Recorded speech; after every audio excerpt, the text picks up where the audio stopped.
వచ్చాను. బాగా అలసిపోయిన వాడై నడిచి వస్తున్నాడు ఖాళీ నడకన. ఆయనతో ఆయన శిష్యులు కూడా ఉన్నారు. ప్రభు అంటున్నాడు, శిష్యులారా, నేను దప్పికొని ఉన్నాను. అదిగో అక్కడ ఒక బావి కనబడుతుంది, ఆ నూతి దగ్గరికి వెళ్లి కొంచెం నీళ్లు తాగి వస్తాను అంటూ ఆయన వెళ్ళిపోయాడు. సరిగ్గా నూతి దగ్గరికి యేసు ప్రభు వెళ్లేసరికి అక్కడికి ఒక అమ్మాయి వచ్చింది. ఆమెని ప్రభు అడుగుతున్నాడు, అమ్మా కొంచెం నాకు దప్పికకి నీళ్లివ్వమ్మా అని అడిగాడు. ఆమె ఆయన్ని బాగా చూసి, మేము సమరయులం, మా దగ్గర మీలాంటి వాళ్ళు నీళ్లు తాగరు, మీరెవరో చాలా ఉన్నత వర్ణంలో పుట్టినట్టుగా కనిపిస్తున్నారు, మా దగ్గర నీళ్లు ఎవరు తాగరు, మేము అంటరాని వాళ్ళం అని ఆయనకి నీళ్లు ఇచ్చేదానికి నివారించింది. అంతలో ప్రభు అంటున్నాడు, అమ్మా నేనెవరో నీకు తెలిస్తే నీవు నన్నే నీళ్లు అడుగుతావు. నీవిచ్చే నీళ్లు తాగినా మరలా దప్పిక కలుగుతుంది, కానీ నేనిచ్చే నీళ్లు నీవు తాగితే మరెన్నడూ నీవు దప్పి పొందవు, నీకు దప్పిక కలగదు, అలాంటి నీళ్లను నేను నీకు ఇస్తాను అన్నాడు. ఈ నీళ్లు ఇవ్వగలిగిన వ్యక్తి నన్ను నీళ్లు అడగడం ఏమిటి? ఈయన ఏదైనా సరదాగా మాట్లాడుతున్నాడా? ఈయనిచ్చే నీళ్లు మరలా దప్పిక కలవంటున్నాడు, ఈయనిచ్చే నీటిలో మరలా దప్పిక లేదంటున్నాడు, ఏమిటిదంతా? ఏమయ్యా, మాకు ఈ నూతిని యాకోబు, మా పితరుడైన యాకోబు త్రవ్వించి ఇచ్చాడు, ఆయన కంటే నీవు గొప్పవాడివా? అంతేకాదు, ఈ బావి చాలా లోతైన బావి. బావి లోతైందా లేక ఈమె జీవితమే లోతైందా? ఈ నూతిలో పడ్డ వాళ్ళు ఎవరు మరలా లేవరు, ఇది చాలా లోతైంది అన్నట్టుగా ఆయనతో మాట్లాడుతూ ఉంది. ప్రభు అంటున్నాడు, ఇదిగో యాకోబు కంటే గొప్పవాడు, అబ్రహాం ఇస్సాకు యాకోబుల కంటే గొప్పవాడు. అలాగా ఈ కొండ మీద మేము ఆరాధన చేసేవాళ్ళం, మాకు ఆరాధనలు ఉన్నాయి, మాకు పూజలు పునస్కారాలు ఉన్నాయి. ప్రభు అంటున్నాడు, అమ్మా ఈ కొండ మీద గాని ఆ కొండ మీద గాని ఆరాధనలు చేసే రోజులు అయిపోయాయి, ఆత్మతో ఆరాధన చేసే రోజులు సమీపమయ్యాయి, గనుక నీకు నేను నీళ్ళు ఇస్తాను అన్నాడు. వెంటనే, అయ్యా నీవిస్తానన్న నీళ్లు నాకు ఇస్తే నేను ఈ నూతి దగ్గరికి రాకుండా ఇంట్లోనే ఉండిపోతాను బాబు, ఆ నీళ్లే బాబు నాకు ఇవ్వమని బ్రతిమలాడుకుంది. ప్రభు అంటున్నాడు, అమ్మా నీకొక్క దానికి ఇచ్చాను అనుకో, మరి నీ భర్త సంగతి ఏంటి? ఆయనకు కూడా నీళ్లు కావాలి కదా. నా మాట విను, ఇంటికెళ్ళి నీ భర్తని వెంట పెట్టుకుని వచ్చేసి నీకిద్దరికి కలిపి నీళ్లు ఇచ్చేస్తా, ఇక నీకిద్దరికి దప్పికేం ఉండదు. వెంటనే ఆ అమ్మాయి అనింది, అయ్యా నాకు భర్త లేడు. యేసుప్రభు ఆ అమ్మాయి చెప్పిన సత్యాన్ని మెచ్చుకొని, నీవు సత్యమే చెప్పావు, నిజమే నీకు భర్త లేడు అని ఆమె కొంచెం మెచ్చుకున్నాడు. మెచ్చుకుంటే ఆమె సంతోషపడిపోయింది. ఆ తర్వాత మాట ఏమిటంటే, ఇదిగో నీవు ఇప్పటికే 5 కుటుంబాలు పాడు చేశావు, ఇప్పుడు మరో కుటుంబం మీద పడ్డావు, ఇప్పుడుండే భర్త కూడా నీతో ఉన్నవాడు నీ భర్త కాడు, 5 సంవత్సరాలు పాడు చేసేసావు, అమ్మో నువ్వు తక్కువ దానివేం కావు అన్న వెంటనే ఆ అమ్మాయి గుండెలు బ్రద్దలైపోయి పశ్చాత్తాపడి, నేను చేసినవి నాకే తెలుసు అనుకుంటే నేను చేసినవన్నీ నాతో చెప్పగలిగిన నీవు ఎవరివి? మేము సంవత్సరాల తరబడి తరతరాలుగా కనిపెడుతూ ఉన్నటువంటి మెస్సయాని నీవేనా? లోకరక్షకుడు వస్తారని మేము ఆశించాం, మమ్మల్ని పాపములో నుంచి చీకటిలో నుంచి విడుదల చేసేవాడు వస్తారని మేము ఆశించాం, ఆ మెస్సయాని నీవేనా అని కేకలు వేస్తూ పాపంలో నుంచి పశ్చాత్తాపడి జీవితంలో ఒక నూతనమైనటువంటి ఆనందాన్ని అనుభవిస్తూ, ఇక నేను మరెన్నడూ పాపం చేయని జీవితంలో తీర్మానం చేసుకుని అంతవరకు తీసుకుని తిరుగుతూ ఉన్నటువంటి ఆ మట్టి కుండని విసిరికొట్టి ఇప్పుడు వాళ్ళ ఊళ్ళోకి పరిగెత్తుకుంటూ వెళ్లిపోయి, అయ్యా గ్రామస్తులారా, నేను చేసినవన్నీ నాతో చెప్పిన ఆవులను మీరు వచ్చి చూడండి, మనము కనిపెడుతూ ఉన్నటువంటి మెస్సయ్య ఆయనే, పాపుల రక్షకుడు ఆయనే, పరమ నుంచి భూమికి దిగి వచ్చిన వ్యక్తి ఆయనే, చెరసాలలో ఉన్న వాళ్ళని విడిపించేవాడు, రోగాలలో ఉన్న వాళ్ళని స్వస్థపరచేవాడు, పాపపు ఊపిలో కుళ్ళి కృషించిపోతున్న మనిషిని లేవనెత్తగలిగిన వాడు, హృదయ రహస్యాన్ని ఎరిగిన వాడు, చీకటిలో సంచరిస్తున్న ప్రజల్ని వెలుగులోనికి నడిపించగలిగిన వాడు, అదిగో మెస్సయ్య. మనం కనిపెడుతూ ఆశిస్తూ ఎదురు చూస్తున్న మెస్సయ్య వచ్చాడు. నేను చేసినవన్నీ నాతో చెప్పిన మెస్సియాని వచ్చి చూడండి, వచ్చి చూడండి అని ఆ గ్రామం అంతా భూమి దద్దరిల్లిపోయేటట్లుగా కేకలు వేస్తా తిరుగుతా ఉంది.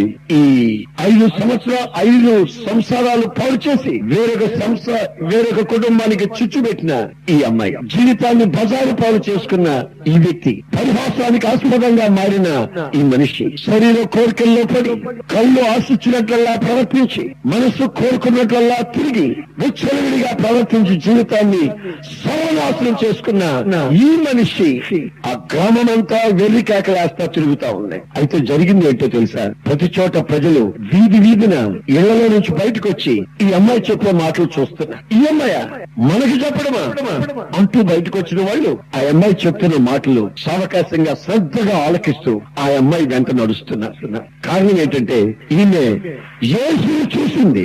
ఈమె జీవితంలో యేసు ప్రత్యక్షమయ్యాడు. ఈమె యేసు ద్వారా మనసును మార్చుకుంది. ఈమె జీవితంలో ఉన్న పాపపు బ్రతుకు బయటపడింది. రహస్య పాపాలన్నీ చేతబడ్డాయి. పశ్చాత్తాపం కలిగి మనస్సును మార్చుకుంది. ఈమె మాటలో ఉన్న శక్తిని ప్రజలు గ్రహించారు. ఈమె వస్త్రధారణ, ఈమె చూపు, ఈమె నడక పడక మొత్తాన్ని ఆ ఊరు ప్రజలు గుర్తుపట్టారు, గమనించారు. గమనించి ఏం చేశారో తెలిసిన, నేను చూశానంటున్నాను ఆ మెస్సియా ఎక్కడున్నాడు? అదిగో ఊరు బయట నూరు దగ్గర ఉన్నాడు. తిన్నగా ఈ అమ్మాయితో కలిసి నూరు దగ్గరికి ఊళ్ళో వాళ్ళందరూ వచ్చేస్తున్నారు. కొందరు ఏం చేస్తున్నారు తెలుసా? మేమా యేసు దగ్గరికి రావడమా? మేమా మెస్సియా దగ్గరికి రావడమా? నీవు చేసినవన్నీ నీతో చెప్పిన వ్యక్తి దగ్గరికి రావడమా? అలాగైతే మేము చేసినవన్నీ మాతో చెప్తాడేమో అవమానాలు పాలైపోతాం. కనుక నేను పాపాన్ని విడవలేను, అక్రమాన్ని విడవలేను. అన్యాయం మా సొత్తు, అక్రమం మా జీవిత స్వాస్థ్యం. కనుక పాపపు ఊపిలో మేము కుళ్ళి కృషించి చస్తామే కానీ వెలుగులోనికి రాము. జీవాధిపతి అని యేసు దగ్గరికి రాము. యేసు దగ్గరకు వస్తే అబద్ధాలు చెప్పకూడదు. ఆ యేసు ప్రభు దగ్గరకు వస్తే వ్యభిచారపు మొత్తం మానాలి. ఆ యేసు ప్రభు దగ్గరకు వస్తే త్రాగుడు తప్పంటారు. ఆ యేసు ప్రభు దగ్గరకు వస్తే మోసాలు చేయకూడదు, కొంపలు కూర్చోకూడదు, వడ్డీ వ్యాపారాలు చేయకూడదు, దొంగతనం చేయకూడదు. గనుక యేసు పరిశుద్ధుడని తెలుసు, యేసు పవిత్రుడని తెలుసు. కానీ మేము యేసు దగ్గరికి రాలేము. కారణం ఏంటంటే అబద్ధం చెప్పకుండా బ్రతకలేము. గనుక చీకటిలో చిమ్మిలాడుతున్న ఈ బ్రతుకుల నుండి వెలుగులోనికి మేము రాలేము. కారణం ఏంటంటే ప్రపంచమంతా చీకటిలో చిమ్మిలాడుతుంది. గుడ్డివాడికి దారి చూపించినట్లే ఇద్దరు వెళ్లి కోతుల్లో పడుతున్నారు. కనుక జీవితంలో జరుగుతున్న సంభవాలు అవి. అయితే ఆ ఊళ్ళో వాళ్ళకి ఈ సమయ స్త్రీ చెప్తుంది, నేను చేసినవన్నీ నాతో చెప్పి నా జీవితాన్ని మార్చి మానవత్వాన్ని కలుగు చేసి నా మాటని, నా చూపుని, నా ప్రవర్తనను మార్చిన ఆ యేసుని వచ్చి చూడండి. ఆయన పాపుల రక్షకుడు, ఆయన మెస్సియా, మనం ఎదురు చూస్తున్నవాడు. కనుక ఆయన దగ్గరికి వచ్చి చూడండి. ఆయన దగ్గరికి వచ్చిన వాళ్ళంతా రక్షించబడ్డారు. దేవునికి స్తోత్రం. హల్లెలూయా. ఆయన దగ్గరకు వచ్చిన వాళ్ళంతా ఆనందంతో గంతులు వేస్తున్నారు. ఆయన దగ్గరకు వచ్చిన వాళ్ళంతా పవిత్రతను ఆశ్రయిస్తూ అనుసరిస్తూ వెలుగులో నడుస్తున్నారు. చీకటి వాళ్ళకి దూరమైంది. వాళ్ళ జీవితాలలో కలిగిన మార్పు జీవితానికి ఆనందాన్ని కలుగు చేసింది. దేవునికి స్తోత్రం. Praise the lord, praise the lord, praise the lord.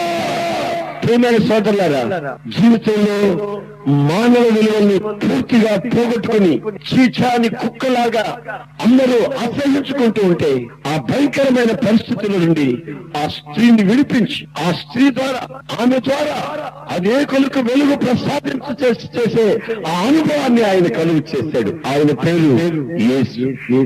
యేసు దగ్గరికి ఎవరు వస్తారో, యేసు మాటలు ఎవరు వింటారో, యేసు దగ్గరికి ఎవరు వస్తారో వాళ్ళ జీవితాలు రక్షించబడతాయి. ఆత్మ రక్షించబడుతుంది. వాళ్ళు పాపపు మూపుల నుంచి విడుదల పొందుతారు.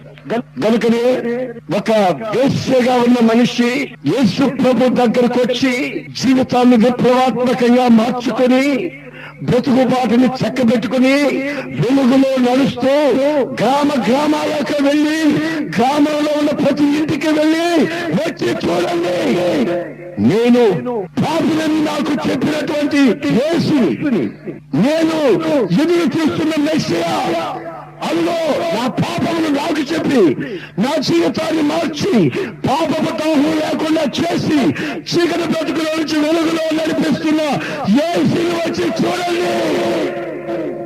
ఆయన దగ్గరికి మీరు వస్తే ఆయన మిమ్మల్ని పరిశుద్ధపరుస్తాడు, మీ పాపములు క్షమించబడతాయి.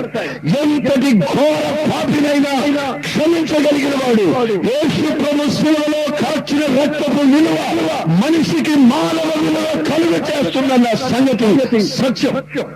గనుక యేసుతో ఉన్న వాడికి ఈ రోజున విలువ, లోకంలో ఎవరితో ఉన్నా వాళ్ళకి విలువ ఉండదు. అధికారాలు ఉన్నప్పుడు విలువ ఉంటుంది, ఉన్నట్టు కనిపిస్తారు, కానీ వాళ్ళ జీవితాలలో నిజమైనటువంటి ఆత్మవిశ్వాసం కలిగిన విలువ కలగాలి అనుకుంటే నీవు యేసుతో ఉండాలి. ఎందుకంటే యేసు పరిశుద్ధుడు, యేసు పాపము చేయని వాడు, యేసు ప్రభు స్తుతికి యోగ్యుడు, స్తోత్రానికి అర్హుడు. యేసు క్రీస్తులో పాపము లేదు, యేసు క్రీస్తు పాపము చేయలేదు, యేసు క్రీస్తు సత్య స్వరూపి, యేసు క్రీస్తు మరణపు ముళ్ళను విరిచి ఆయన జీవాన్ని ప్రత్యక్షముగా మానవాళికి చూపించిన వ్యక్తి. ఆయన పేరు యేసు.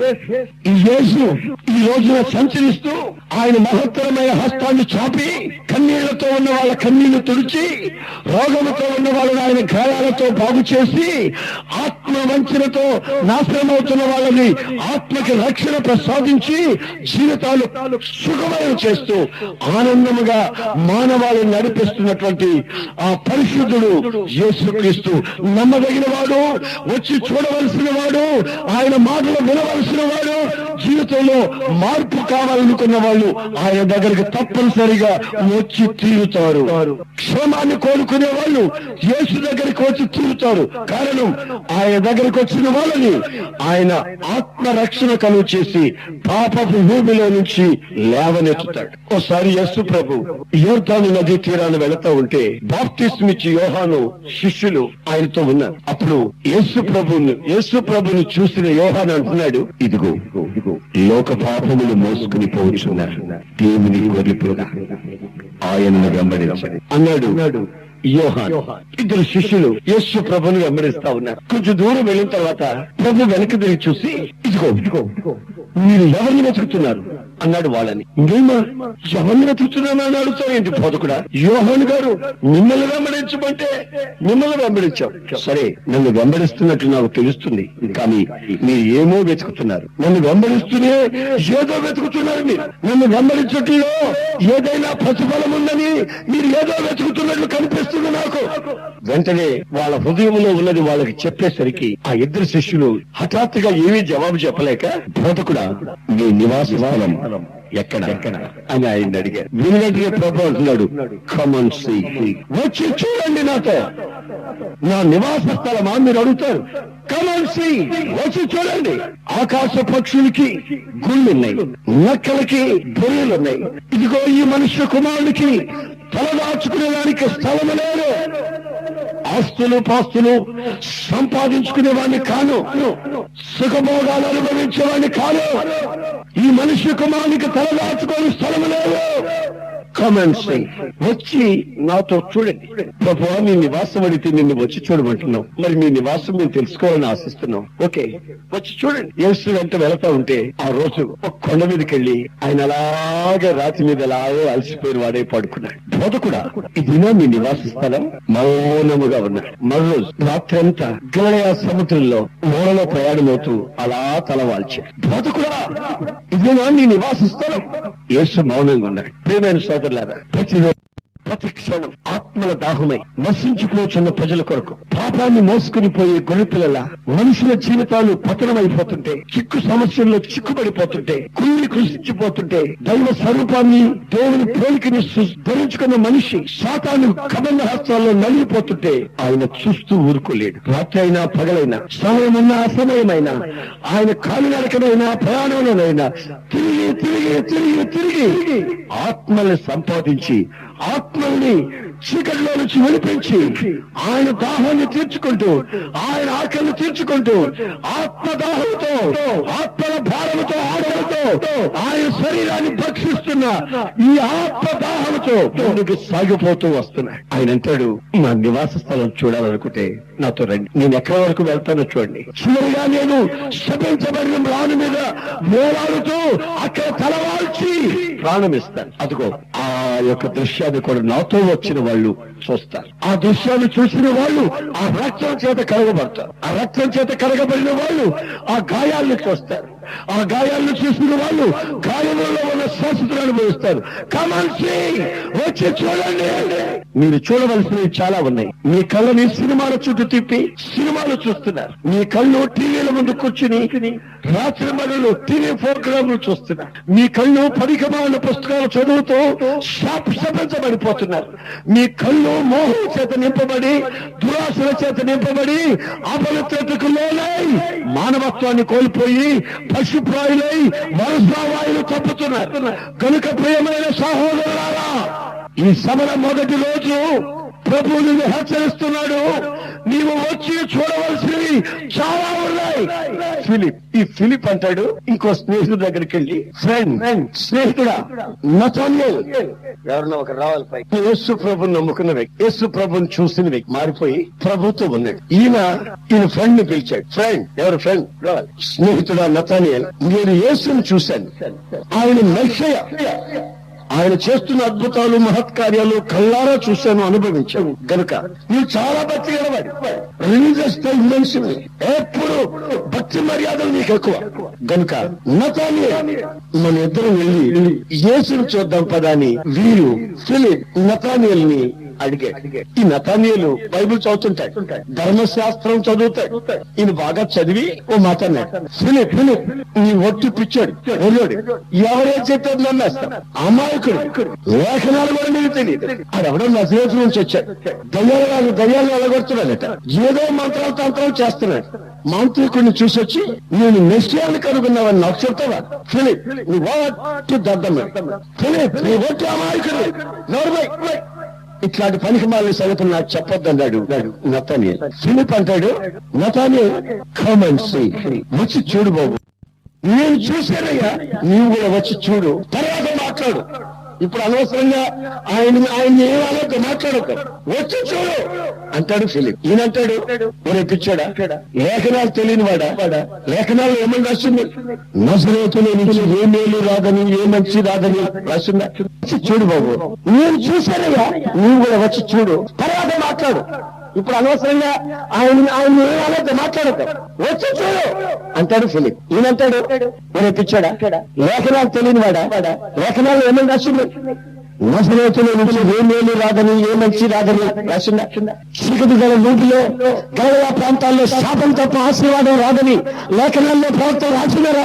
అవన్నీ నేను చదివాను కనుక. నజరేతు నుంచి గలయా నుంచి ఎవరైనా వచ్చాడంటే వాడిని నేను నమ్మను, నేను లేఖనాలు నమ్ముతాను అన్నాడు నతానియేల్. అప్పుడు ఫిలిప్ అంటున్నాడు, నతానియేల్ నీవు చెప్పేవన్నీ వాస్తవమే, డిఫరెంట్ స్నేహితుడా, అయితే ఒక మాట కమ్ అండ్ సీ, ఆయన వచ్చి చూడు బాబు. ఆ తర్వాత అన్ని మాట్లాడు. ఇద్దరు స్నేహితులు కనుక బయలుదేరారు. ఈయన బతులాడుతుంటే ఈయనకి ఇష్టం ఉన్నా ఇష్టం లేకపోయినా, యేసుని మాంత్రికుడు అన్నా, యేసుని గారడివాడన్నా, యేసు తెయ్యాల రాజాన్ని అనుకుంటూనే ఈయన యేసు ప్రభుని చూడాలని వస్తున్నాడు. ఈయన బలవంతంగా పిలిచినందువల్ల యేసు ప్రభు దూరం నుంచి వీళ్ళిద్దరిని చూశాడు, వస్తా ఉన్నారు. వీళ్ళిద్దరు తనతో శిష్యులు ఉన్నారు. శిష్యులతో అంటున్నాడు, శిష్యులారా ఇదిగో ఇతను ఫిలిప్ కాదు, ఇతను యథార్థమైన ఇశ్రాయేలీ, ఇతను అన్నాడు. ఇతను తిడతా వస్తున్నాడు యేసు ప్రభుని, దయ్యాల్లా అంటున్నాడు, గాలిని వాడు అంటున్నాడు యేసు ప్రభుని. ఇతను డిఫరెంట్ స్నేహితుడా. అయితే ఒక మాట కామన్ సీ, ఆయన వచ్చి చూడు బాబు. ఆ తర్వాత అన్ని మాట్లాడు.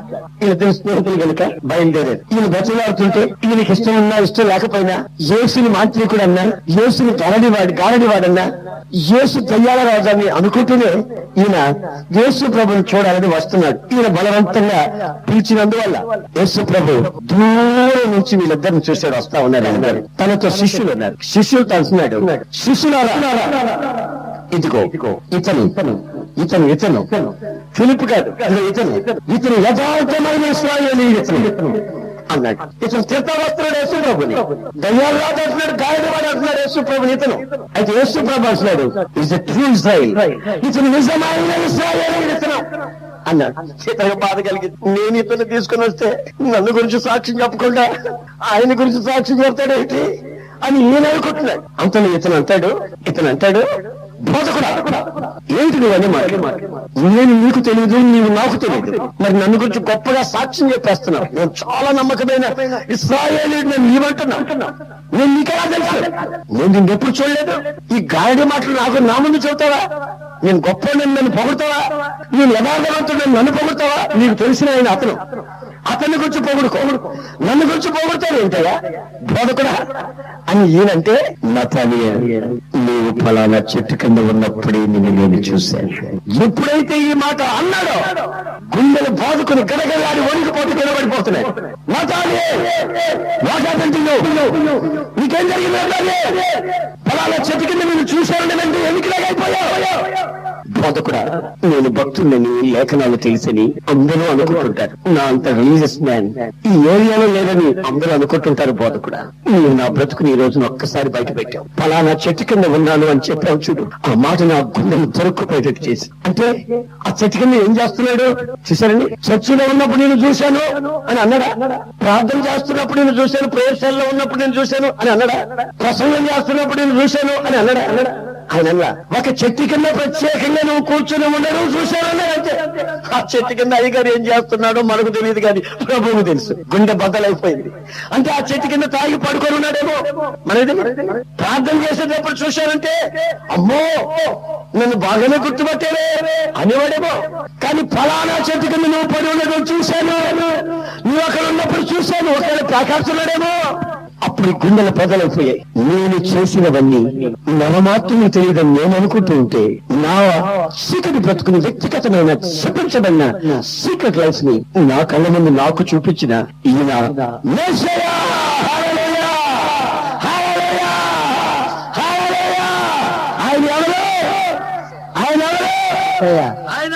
మెస్సయ్యా.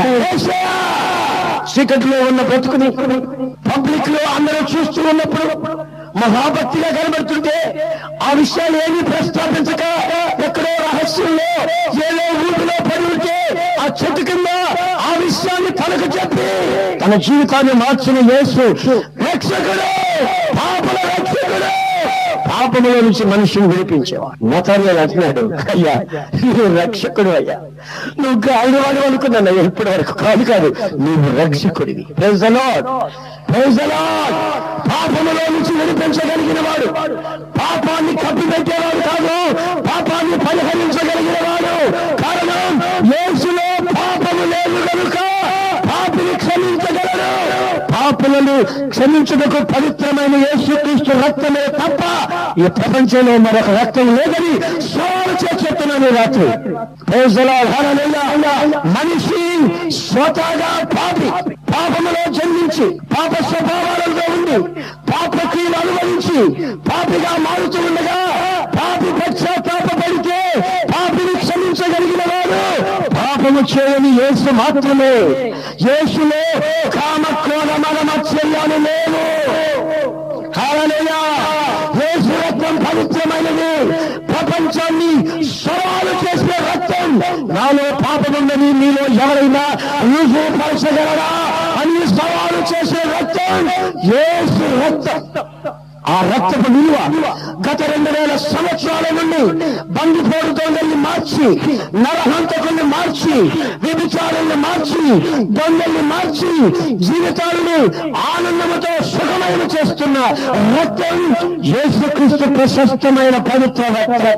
ఆ రక్తపు విలువ మనిషి పాపములో నుంచి, చీకటిలో నుంచి మనిషిని విడుదల చేసి, తాను చేసిన పాపాన్ని గురించి దానికి పశ్చాత్తాపం కలిగేటట్లు ఒప్పించి పాపములో నుంచి విడిపించగలిగిన రక్తం యేసు రక్తం. నతానియేలు యథార్థవంతుడు, కారణం లేఖనాలు తెలుసు కనుక లేఖనాలను అనుసరించి యేసుని నమ్మలేదు. ప్రభు అంటున్నాడు, ఈయన నిజమైన ఇశ్రాయేలీయుడు, కానీ పాపం చేతి కింద మాత్రం అన్నాడు.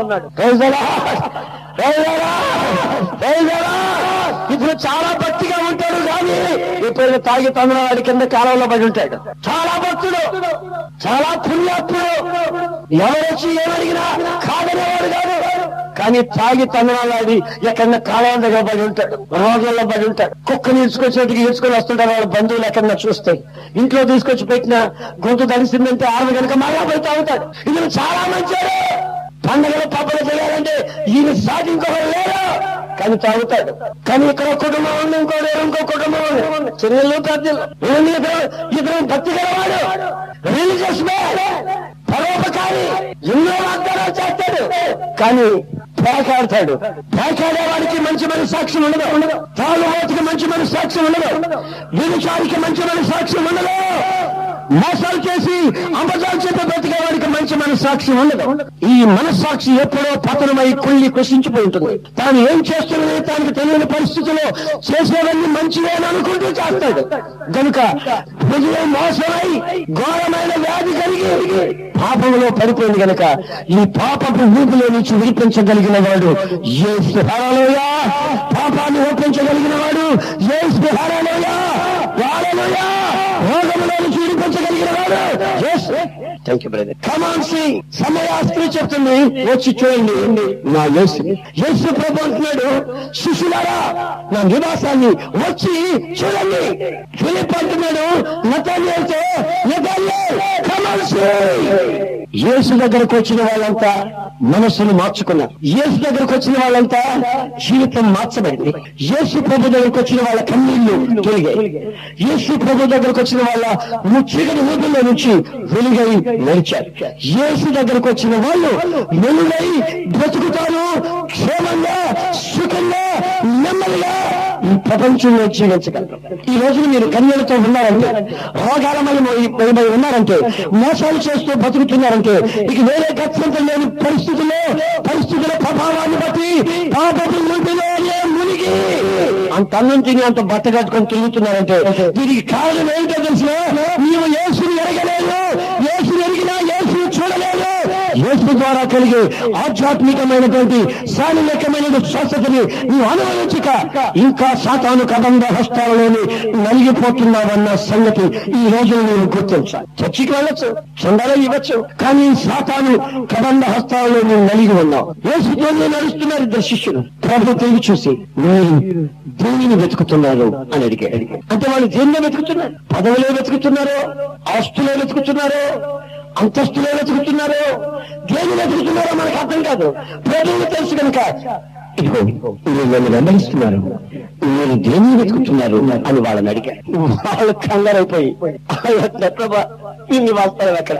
కామన్సీ వచ్చి చూడండి అన్న బాబు, నాతో వచ్చి చూడండి. నా నివాస స్థలంతో నీకెందుకురా బాబు? నీ నివాస స్థలాన్ని కాస్త ఆలోచించండి. నీ నివాస స్థలం నరకమా లేకపోతే నిత్య మోక్ష రాజ్యమా? దేన్ని ఆలోచించలేదు సార్. నిత్యముగా ఉండే మోక్ష రాజ్యమా లేక నిత్యము అగ్నిలో మండే నిత్య నరకమా?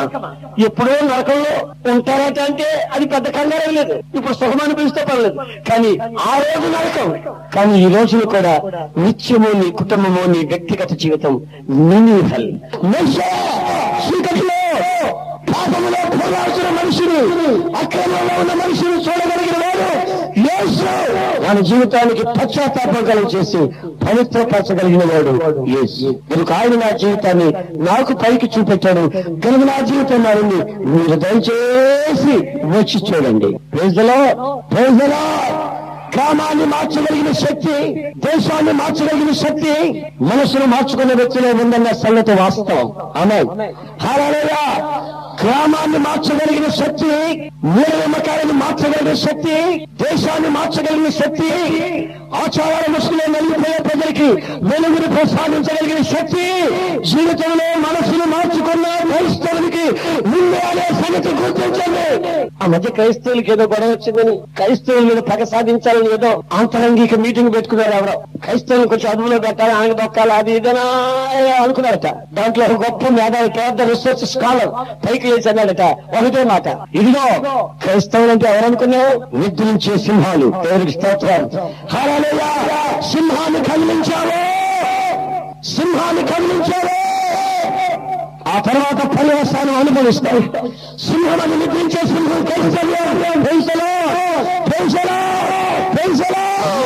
రాజ్యాలు క్రీస్తుకు విరోధంగా లేచాయి, సామ్రాజ్యాలు లేచాయి, రాజులు లేచారు, సామంతులు లేచాయి.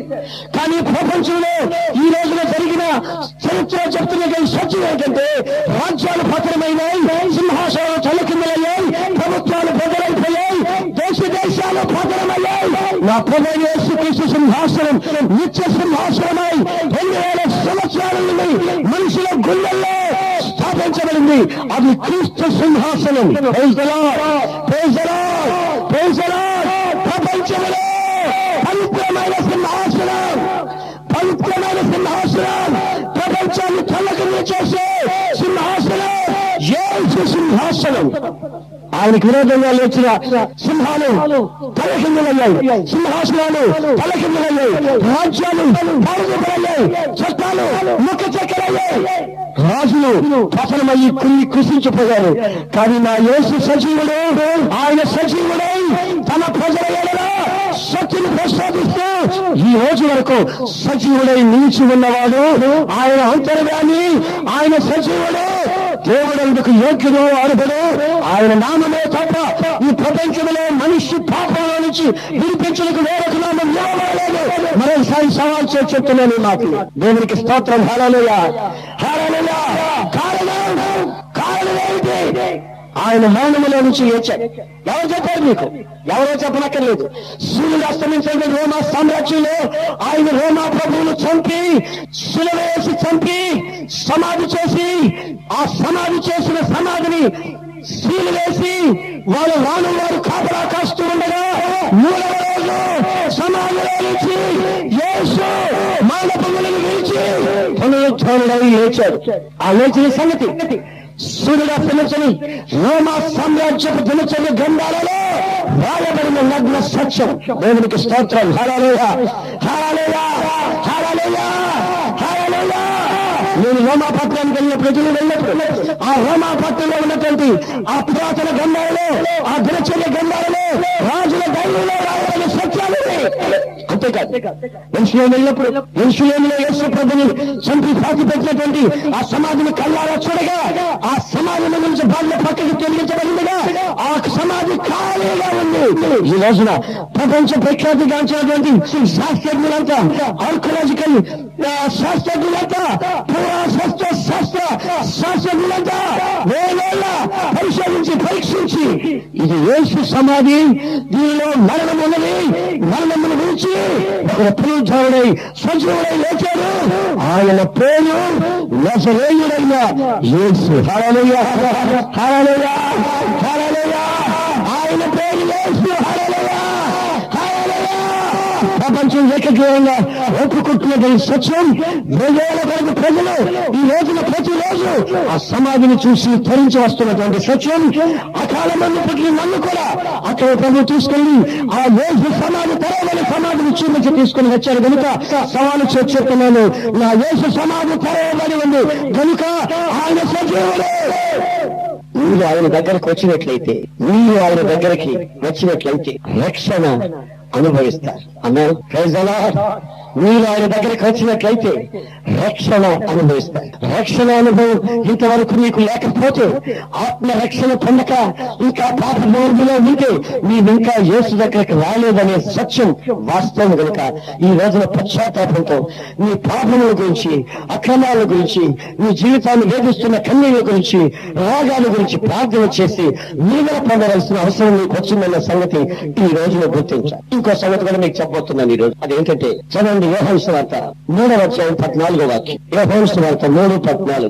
అరణ్యములో మోషే సర్పమును ఎలాగ ఎత్తునో, అరణ్యములో మోషే సర్పమును ఎలాగ ఎత్తెనో అలాగే విశ్వసించు ప్రతివాడును నశింపక ఆయన ద్వారా నిత్య జీవము పొందినట్లు నిత్య జీవము పొందరు. చాలు. ఇప్పుడు మనం చదివినటువంటి వాక్య భాగంలో ఉన్న సారాంశాన్ని ఒకసారి మీరు గమనించండి. అరణ్యములో మోషే సర్పమును ఎలాగూ ఎత్తెనో అలాగే మన ప్రభువు యేసుక్రీస్తు కూడా ఎత్తబడ్డాడు. మోషే సర్పాన్ని ఎలాగూ ఎత్తెనో అలాగే ప్రభువు యేసుక్రీస్తు కూడా ఎత్తబడ్డాడు. సిలువలో ఎత్తబడ్డాడు. శపించబడిన రాముకి కొట్టబడి ఎత్తబడ్డాడు. ఆ ఎత్తబడిన యేసుని విశ్వసిస్తే నీకు నిత్య జీవము అని రాసింది బైబిల్. ఈ మోషే అరణ్యంలో ఈ సర్పాన్ని ఎందుకు ఎత్తాడో చిన్న అవుట్లైన్ చెప్తాను మీకు. ఇశ్రాయేలీయులు ఐగుప్తు నుంచి వాగ్దత్త దేశం అనే పాలుతేళ్లు ప్రవహించే దేశానికి బయలుదేరి వస్తూ ఉన్న రోజుల్లో అరణ్య యాత్రలో జరిగింది ఏంటంటే, ఈ ఇశ్రాయేలీయులంతా ఒక విధమైనటువంటి స్వభావం కలిగిన వాళ్ళు. అలాంటి వాళ్ళు ఇక్కడ ఉన్నారనుకోండి. ఏంటయ్యా వాళ్ళ స్వభావం అంటే, పెట్టిన రోజు పెళ్లి కోరతారు, పెట్టిన రోజు సాగు కోరతారు. ఏ దేవుడు ఏదైనా మేలు చేశాడు అనుకోండి, అయ్యి బాబోయ్ మా దేవుడు గొప్ప దేవుడు ఉన్నాడండి, అయ్యి బాబోయ్ గొప్ప దేవుడు అండి, మా దేవుడు గొప్ప దేవుడు అంటారు. ఆ రోజు ఏదైనా మేలు జరిగింది అనుకోండి, డబ్బులు వచ్చేసాయి అనుకోండి, ఏదైనా ఉద్యోగం దొరికింది అనుకోండి, గొప్పగా చెప్పేస్తారు ఆ రోజు. కానీ ఏదైనా నష్టం వచ్చింది అనుకోండి, ఏదైనా చిన్న సమస్య వచ్చింది అనుకోండి, చిన్న నిందలు వచ్చింది అనుకోండి, ఎవరైనా ఏదైనా అనరాని మాట అనేస్తారు అనుకోండి, ఇక ఆ రోజండి బాబు దేవుడు అనేవాడు ఉంటే ఆయనకు కళ్ళున్నాయా లేవా, కళ్ళుంటే ఎందుకు చూడడం, చెవులుంటే ఎందుకు వినడం, కళ్ళుంటే ఈ అక్రమాలు ఎందుకు చూడడం, అందువల్ల కళ్ళున్నాయా లేదా, అసలు దేవుడు ఉన్నాడా లేదని దేవుడి మీద విరగబడి సణుగులు గొనుగులు ప్రారంభిస్తారు. అప్పుడు చూడాలి వాళ్ళ మొక్క. ఇశ్రాయేలీలు మేలు జరిగినప్పుడు స్తుతించి, కీడు జరిగినప్పుడు నీళ్లు తక్కువైనప్పుడు, వాళ్ళకి ఆహారం తక్కువైనప్పుడు సనిగి గొనిగి దేవుడి మీద అసహ్యంగా మాట్లాడుతూ ఉంటే, మాకు సమాధులు అక్కర్లేదనా, ఇక్కడ తీసుకొచ్చి సంపాదన తీసుకొచ్చాడా, అది ఇదని అక్కడ ఐగుప్తులో ఉన్న ఉల్లిపాయలు, ఐగుప్తులో ఉన్న కెరకాయలు, ఐగుప్తులో ఉన్న ఉప్పు చేపలు, ఐగుప్తులో ఉన్నటువంటి ఈ దరిద్రం అంతా మాకు జ్ఞాపకం వస్తుంది, మమ్మల్ని అరణ్యానికి ఎందుకు తీసుకొచ్చాను ఏడుస్తూ సనుగుతూ ఉంటే, ఉన్నట్లు కూడా జరిగింది ఏంటో తెలుసా? మరి ఎక్కడి నుంచి పుట్టాయో గాని పాపకరమైన సర్పాలు నాగుమావులు ఎక్కడి నుంచి పుట్టాయో, అప్పుడప్పుడే పుట్టి నిగనిగనిగ మెస్తూ కోడమావులు పరిగెత్తుకుంటూ వచ్చి ఎవరెవరు సరుగుతాడో వాళ్ళే కాటేశారు. ఏ మనిషి ఏ స్త్రీ సరిగిందో ఆమెలో కాటు, ఏ పురుషులు సరుగుతారో వాళ్ళని కాటు. స్తుతిస్తున్న వాళ్ళంతా ఆనందంగా ఉన్నారు, ఈ సరుగుతూ గొలుగుతున్న వాళ్ళంతా ఈ పాపకరమైన సర్పాల కాటు తిని నీగులు గొక్కుతూ ఎక్కడికక్కడ అరణ్యంలో ఆకులు రాలిపోయినట్టుగా రాలిపోయి సాలకుండా బ్రతికే ఉన్నారు, కోపానంతో ఉన్నారు, కళ్ళు మాత్రం తెలిసే ఉన్నారు, నువ్వు కక్కుతున్నారు. ఇది ఇక్కడికి ఎక్కింది, ఇది ఇక్కడికి వచ్చింది, ఇది ఇక్కడ దాకా వచ్చింది, గుండె పట్టేస్తుంది, అమ్మ సత్తాలు కస్తుంది, పనికి మారిన కేకలన్నీ అరణ్యంలో వేస్తా ఉన్నారు. అలాగా నీళ్ళు కక్కుతూ మరణానికి సమీపమై మరణావస్థలో కృంగి కృషించిపోతూ ఉంటే అంతలో జరిగింది ఏంటో తెలుసా? దైవజనుడు ప్రార్థన చేసిన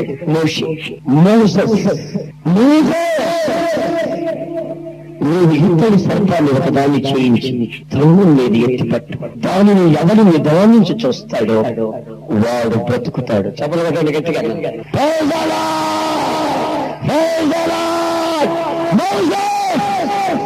ఇతడు సర్పాన్ని పైకెత్తే. ఎప్పుడైతే ఈ మాట వినబడిందో మోషే వెళ్ళిపోయి ఇత్తడితో ఒక సర్పాన్ని తయారు చేసి ఇలాంటి ఒక కర్రకు తగిలించి పైకి ఎత్తించాడు. ఇదిగో ఇది మోషే అరణ్యములో ఇత్తడి సర్పాన్ని ఎలాగూ ఎత్తెనో అనే మాట దీనికి అర్థమో దీని బ్యాక్గ్రౌండ్ అది అనమాట. ఇస్తాడు సర్ప పడిపోయి ఉన్నాడు. గుంపులు గుంపులు గుంపులు గుంపులు గుంపులు గుంపులుగా పడిపోయినారు. ఇశ్రాయేలు సర్వ సమాజం ఆకులు రాళ్ళుగా రాలిపోయినారు. ఎవరో కొందరు బతికారు. స్తోత్రం స్తుతి చేసినట్టు హరి అనుకుంటారు. మిగతా వాళ్ళందరూ వచ్చే ఉన్నారు. కంపు కొడతా ఉంటే ఇశ్రాయేలు సర్వ సమాజం పాపకరమైన సర్పాల చేత కాదు తిని విషపూరితమై రక్తం చెడి శరీరం చెడి ఊపిరితిత్తుల్లో చెడిపోయి మరణానికి సమీపిస్తున్న ఇశ్రాయేలు ప్రజలారా అని కేకలు వినబడ్డాయి. అందరూ మోషన్ తిరిగి చూశారు. నాయకుడా మా పని అయిపోయింది బాధ అయిపోయింది అని అంటున్నాడు. మోష అవుతున్నాడు. ఇశ్రాయేలు సమాజమా దేవుడి నాతో మాట్లాడాడు. ఇతర సర్పాలు పైకెత్తమన్నాడు. ఇదిగో ఎత్తబడింది. దీనిని నిధానించి ఎవరు చూస్తారో వాళ్ళు బతుకుతారు. సహోదరులారా గమనించండి.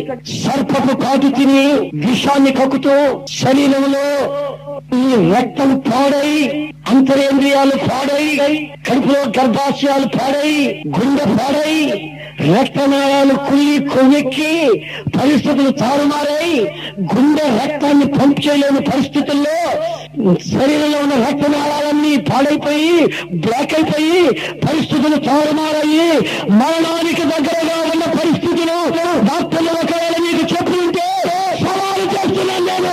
నా ప్రభువు యేసుక్రీస్తు శిలువలో కాచిన రక్తపు విలువ నీ ఆత్మకి రక్షణ కలుగ చేస్తే ఆయన పొందిన గాయముల చేత నీవు స్వస్థత పొంది ఉన్నావు. హల్లెలూయా హల్లెలూయా. ఆయన శిలువలో కాచిన రక్తము ఆయన గాయపరచబడిన ఆ గాయాలలో నీకు స్వస్థత. ఈ ఎక్కబడిన యేసుని కల్వరి శిలువలో ఎక్కబడిన యేసుని నిర్దాక్షిణ్యంగా కోలాతో కొట్టి బల్లాతో పొంచిన యేసుని శరీరం అంతా రక్తసిక్తమైన నా యేసుని శిలువలో వేలాడుతున్న యేసుని నీవు నిదానించి చూచినట్లయితే నీకు స్వస్థత ఈ క్షణమే కలుగుతుంది. దేని కొరకు నేను ప్రార్థన చేయబోతున్నాను. దయచేసి ఎక్కడ ఉన్న వాళ్ళు అక్కడ లేచి నిలబడండి. ఎక్కడ ఉన్న వాళ్ళు అక్కడ లేచి నిలబడండి. ఎత్తబడిన ఆ శిలువను జ్ఞాపకం చేసుకుంటూ వచ్చి చూడు. శిలువలో వేలాడుతున్న యేసుని వచ్చి చూడు.